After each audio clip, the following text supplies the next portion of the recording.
O lazer é uma dimensão da cultura que é caracterizada pela vivência lúdica de manifestações culturais no tempo e espaço social que nós dispomos. Ele tem uma complexidade, mas, em tese, é quando você sai do mundo do trabalho, da produção. Eu entendo por lazer 3Ds, que são divertimento e descanso, bem óbvios, mas também desenvolvimento pessoal e social, nos campos físico e psíquico.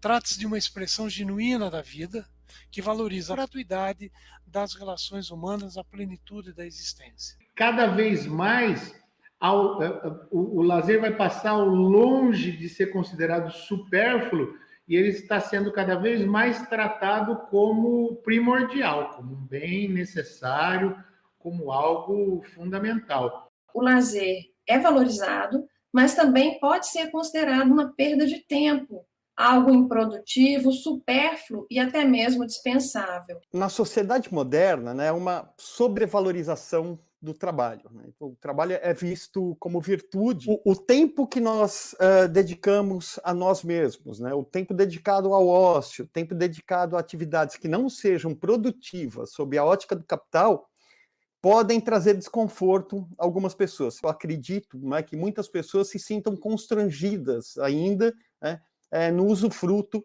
do tempo de lazer, né? Porque o lazer, ele é o paradoxo do trabalho, né? E se o trabalho é virtude, o lazer não. O lazer é tão produtivo quanto aos 4 pilares de educação, quanto qualquer outra atividade humana.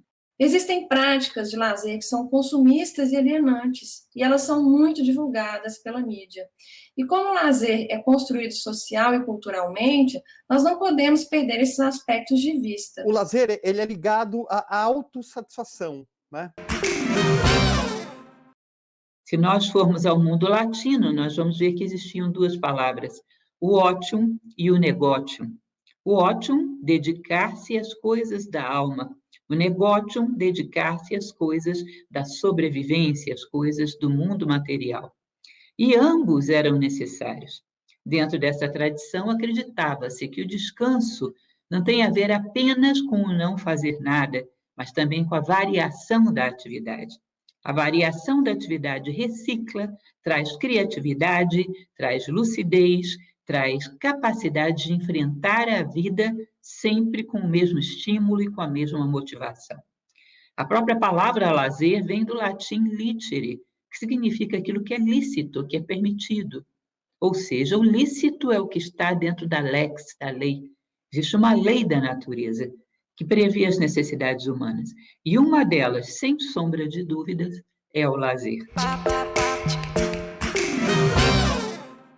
Eu adoro andar. Eu caminho na praia todos os dias. Eu gosto muito de cinema, eu gosto muito de música e gosto muito de literatura. Essas 3 coisas me trazem um prazer bastante especial, assim. Eu acabei redescobrindo outras possibilidades, né? Por exemplo, confraternizar e cozinhar em família, cuidar das plantas, cultivar orquídeas, que é algo que eu não fazia. Perceba que nós nos tornamos muito virtuais, e isso tem um ponto muito positivo, porque nós podemos não estar tão isolados dentro de casa, podemos estar com os nossos parentes e amigos. Essa virtualização foi a saída para a necessidade do distanciamento social que a pandemia impôs a quem não a negou. Quem tem acesso às novas tecnologias sabe que as fronteiras entre o trabalho e o lazer, elas são cada vez mais fluidas.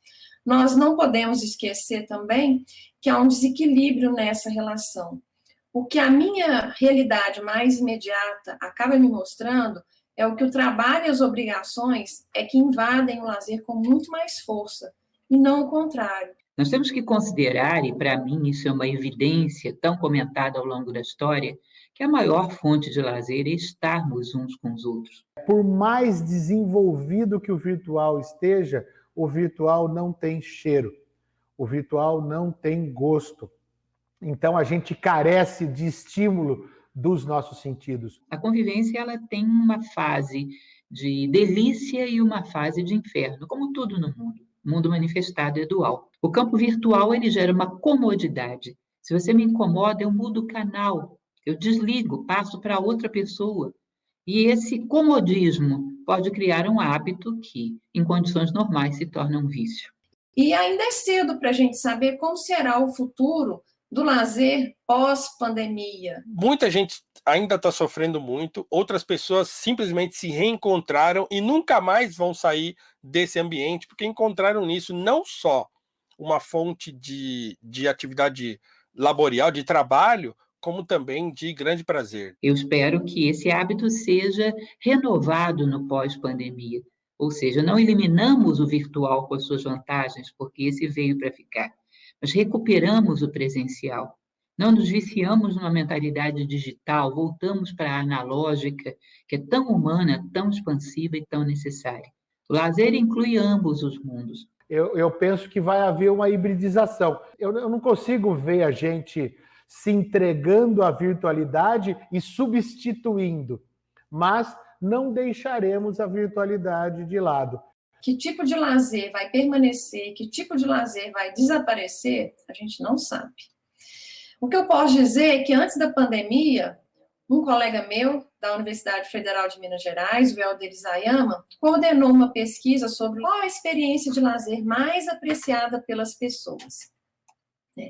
E a resposta que teve mais evidência foram as viagens. No meio desse processo, a minha esperança é que o lazer com qualidade seja vivenciado por todas as pessoas, independentemente do gênero, da idade, da classe social, da raça, da categoria profissional, se ela é uma pessoa que precisa de cuidados especiais ou não. A pandemia colocou em xeque a profissão das pessoas. Seja qual for a área de intervenção, né? Desde o pastor da igreja até o cuidador de pets, tem que estudar.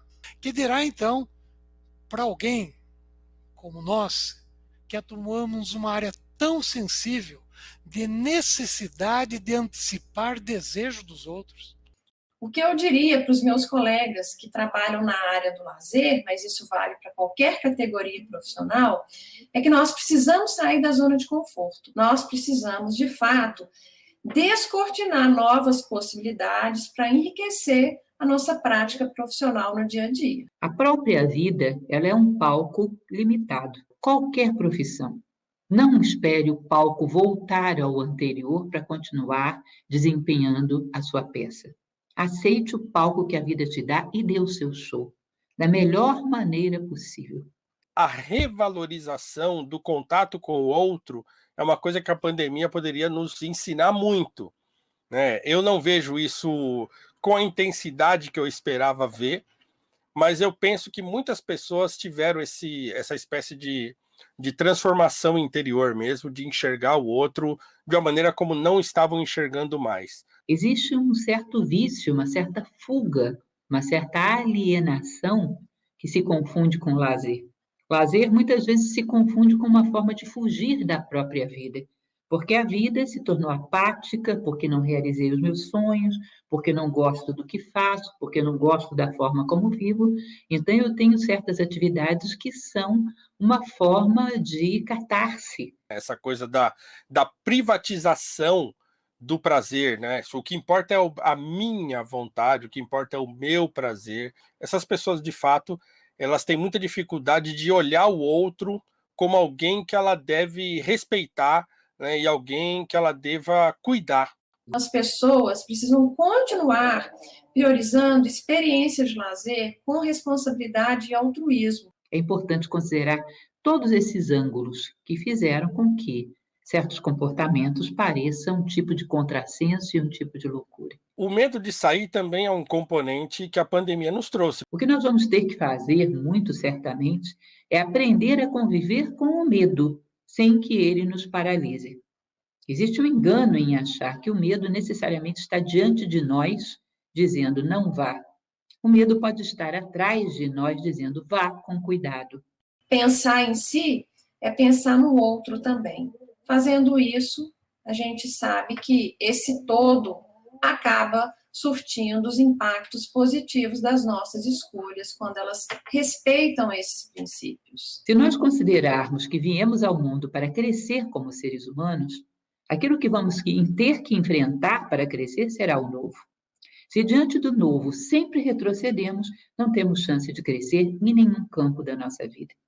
A pandemia é uma situação de risco, é uma situação que exige todo o cuidado sanitário e que o distanciamento é, sim, a melhor maneira de se tratar, paralelo, obviamente, a essa vacinação que está acontecendo. Mas existe uma produção de um pânico aí, que eu não vou dizer que os cuidados sejam desnecessários, mas quando a pessoa, por exemplo, passa e isso a gente fez muito, né?